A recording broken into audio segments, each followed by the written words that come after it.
హే guys, ఎలా ఉన్నారు? Present West Bengal అట్టుడికిపోతుంది. ఆ వేడి దేశమంతా పాకింది. దానికి కారణం ఒక హాస్పిటల్లో జూనియర్ డాక్టర్ని అతి కిరాతకంగా రేప్ చేసి చంపటం. ఆల్రెడీ ఇష్యూ మీద నేను 2 వీడియోస్ చేశాను. మీరు మిస్ అయితే చూడటానికి ట్రై చేయండి. అయితే ఈ కేసు వెస్ట్ బెంగాల్ సీఎంకి పెద్ద తలనొప్పిలా మారింది. ఈ ఇష్యూ వల్ల ఆమె పార్టీకి, ఆమె పొలిటికల్ కెరియర్కి ఎండ్ కార్డు పడే అవకాశం ఉందని చాలా మంది అనుకుంటున్నారు. సీఎం మమతా బెనర్జీ ఘన విజయాన్ని సాధించారు. ఫైర్ బ్రాండ్ గా ముద్రపడిన ఆమెను బెంగాలీలు ముద్దుగా దీది అని పిలుచుకుంటారు. దీది హ్యాట్రిక్ కొట్టింది. ఆమె ఓ ప్రపంచనం. ముఖ్యమంత్రి అయి ఉండి పవర్ అంతా ఆమె చేతిలో పెట్టుకొని कोलकाता के मौलाली से धर्मतला तक ममता बनर्जी विरोध मार्च निकाल रही है. उनके अंदर स्वास्थ्य मंत्रालय है, उनके अंदर सारे हेल्थ प्रिंसिपल सेक्रेटरी अनेक पर ममता बनर्जी रूल तो उनके हाथ में है.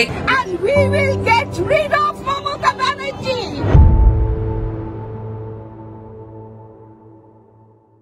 నిజంగానే ఎండుకట్టు పడుతుందా? ఎందుకు వెస్ట్ బెంగాల్ ఎప్పుడు వైలెన్స్ జరుగుతూనే ఉంటుంది? ఎన్ని ఘోరాలు జరిగినా కూడా ప్రజలు మమతా బెనర్జీని ఎందుకు ఎన్నుకుంటున్నారు? Why she is popular? ఇంకా ఇలాంటి ఎన్నో ఇంట్రెస్టింగ్ విషయాలు ఈ రోజు వీడియోలో మనం తెలుసుకుందాం. దానికంటే ముందు మీరు ఇంకా మన ఛానల్కి సబ్స్క్రైబ్ కాకపోతే వెంటనే సబ్స్క్రైబ్ చేసుకొని పక్కన ఉన్న బెల్ ఐకాన్ని కూడా ప్రెస్ చేయండి. ఈ వీడియోని నేను 3 పార్ట్స్గా డివైడ్ చేశాను: the rise, the rule and the fall. Mamata Banerjee గారు జనవరి 5, 1955న కోల్కతాలో జన్మించారు. ఆమె పుట్టిన ప్రదేశంలో ఎక్కువ రాజకీయ సంబంధిత వ్యవహారాలు జరుగుతూ ఉండడంతో ఆమెకి చిన్నతనం నుంచే పాలిటిక్స్ మీద ఎక్కువ అవగాహన ఉండేది. ఎకనామికల్గా పూర్ బ్యాక్గ్రౌండ్ నుంచి వచ్చినప్పటికీ ఆవిడ తన చదువుని ఏ మాత్రం పక్కన పెట్టలేదు. స్కూలింగ్ అంతా దేశ్ బంధు శిశు శిక్షాలయలో జరిగింది. ఆ తర్వాత జోగమయ దేవి కాలేజీలో హిస్టరీ గ్రాడ్యుయేషన్ పూర్తి చేశారు. యూనివర్సిటీ ఆఫ్ కలకత్తా నుంచి ఇస్లామిక్ హిస్టరీలో మాస్టర్స్ డిగ్రీ పొందారు. జోగేష్ చంద్ర చౌదరి లా కాలేజ్ నుంచి లా డిగ్రీ కూడా పొందారు. సో మమతా బెనర్జీ గారు వెల్ ఎడ్యుకేటెడ్. ఆమె రాజకీయాల్లోకి వచ్చింది కూడా సొసైటీలో జరుగుతున్న అన్యాయాలని, అక్రమాలని ఎదుర్కోవాలి అనే ఒక దృఢ సంకల్పంతో. అంటే ఆ రోజుల్లో 1970స్లో, అంటే జస్ట్ 15 ఇయర్స్ ఉన్నప్పుడే కాంగ్రెస్ పార్టీతో తన పొలిటికల్ కెరియర్ని స్టార్ట్ చేశారు. 1975లో social activist and politician Jayaprakash Narayan గారికి అగెనిస్ట్గా ప్రొటెస్ట్ చేస్తూ ఆమె కారు మీద ఎక్కి డ్యాన్స్ చేశారు. దీంతో మీడియాలో మమతా బెనర్జీకి చాలా పాపులారిటీ వచ్చింది. జస్ట్ వెస్ట్ బెంగాల్లోనే కాదు, నేషనల్ పాలిటిక్స్లో కూడా పాపులర్ అయ్యారు. అక్కడి నుంచి ఆమె వెనక్కి తిరిగి చూసుకోలేదు. 1976 నుంచి 1980 మధ్యలో స్టేట్ మహిళా కాంగ్రెస్కి జనరల్ సెక్రటరీగా పనిచేశారు. ఆ తర్వాత 1984లో వన్ ఆఫ్ ది యంగెస్ట్ పార్లమెంటేరియన్గా లోక్సభలోకి అడుగుపెట్టారు. At the same time all India youth Congress general సెక్రటరీగా కూడా ఎన్నికయ్యారు. 1989లో వచ్చిన యాంటీ కాంగ్రెస్ వేవ్ వల్ల ఆమె ఓడిపోయినప్పటికీ మళ్ళీ 1991లో జరిగిన రీఎలక్షన్ లో కలకత్తా సౌత్ కాన్స్టిట్యున్సీ నుంచి పోటీ చేసి విజయాన్ని అందుకున్నారు. 1997లో వెస్ట్ బెంగాల్ కాంగ్రెస్ ప్రెసిడెంట్ అయిన సోమేంద్రనాథ్ మిత్రా అనే ఆయనతో పొలిటికల్ డిఫరెన్స్ వచ్చాయన్నమాట.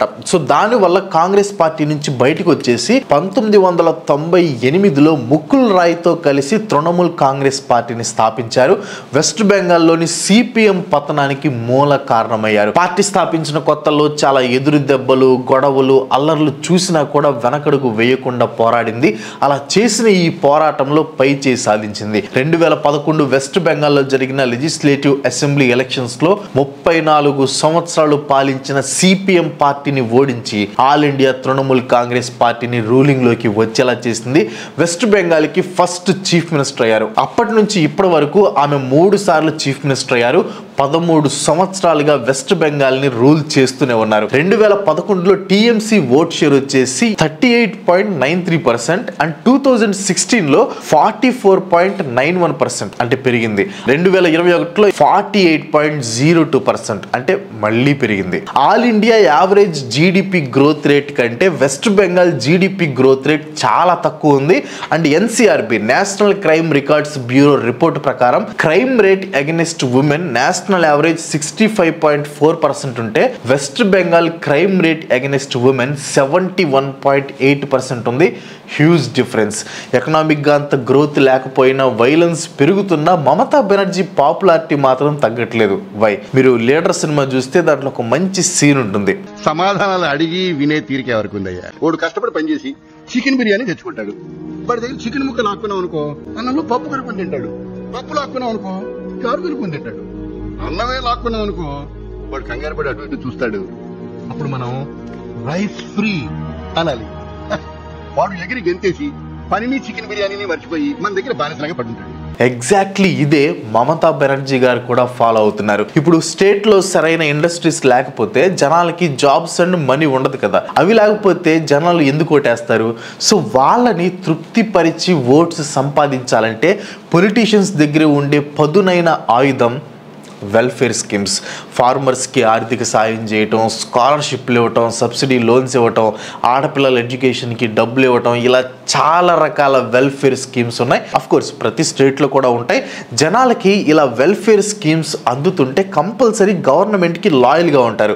వెస్ట్ బెంగాల్ హిస్టరీలో జరిగిన పొలిటికల్ ఈవెంట్స్ వల్ల జనాలు గవర్నమెంట్ మీద ఎక్కువ ఆధారపడి ఉండేవాళ్ళు. దీన్ని ఇంకో స్టెప్కి తీసుకుని వెళ్ళి జనాల్లో పార్టీ పట్టు కోల్పోకుండా ఉండటానికి బూత్ లెవెల్లో స్ట్రాంగ్ క్యాడర్ని మెయింటైన్ చేశారు మమతా బెనర్జీ గారు. ముఖ్యంగా రూరల్ ఏరియాస్లో, వెస్ట్ బెంగాల్లో 75% రూరల్ ఏరియాస్ ఉంటాయి. అక్కడ ఎవరికైతే స్ట్రాంగ్ హోల్డ్ ఉంటుందో వాళ్ళే గెలుస్తారు.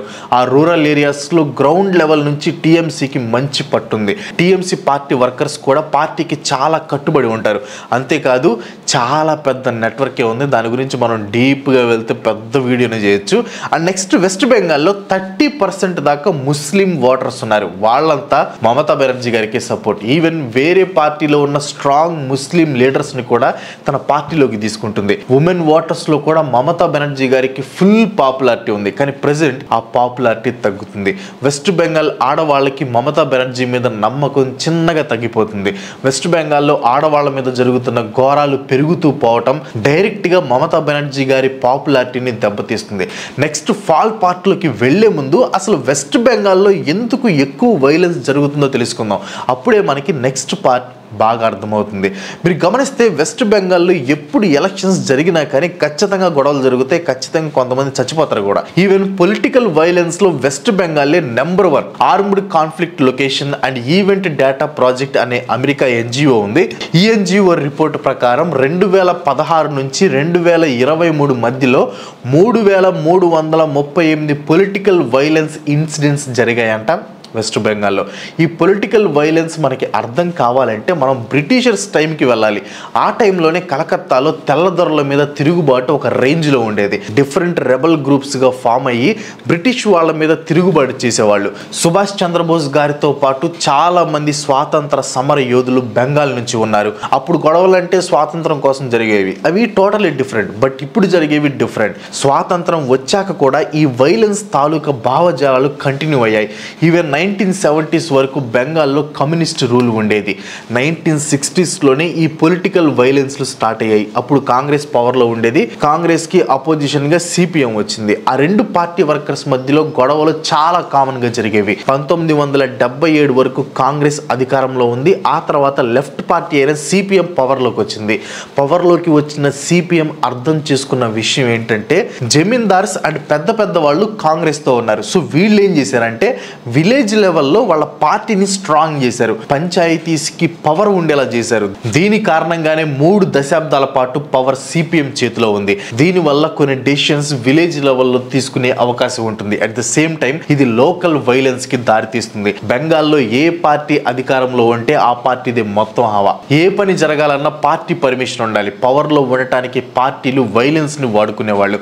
ఒకసారి సిపిఎం వర్కర్ మమతా బెనర్జీ గారి తల మీద కొడితే ఈమె కోమాలోకి కూడా వెళ్ళిపోయారు. సో ఇప్పుడు పవర్లోకి ఉండటానికి మమతా బెనర్జీ గారు కూడా అదే పొలిటికల్ వైలెన్స్ ని యూజ్ చేస్తున్నారు. ఇన్ఫాక్ట్ బెంగాల్లో పొలిటికల్ గా సర్వైవ్ అవ్వాలంటే వైలెన్సే కీ ఫ్యాక్టర్. కాంగ్రెస్ పవర్లో ఉన్నప్పుడు వైలెన్స్ జరిగింది, సిపిఎం ఉన్నప్పుడు జరిగింది, టీఎంసీ ఉన్నప్పుడు ఇంకా పెరిగింది.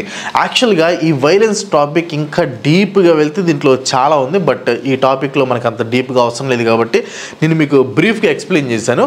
బేసిక్గా బెంగాల్లో వైలెన్స్ ఎక్కువ ఉండటానికి కారణం ఏంటంటే politics. As simple as that.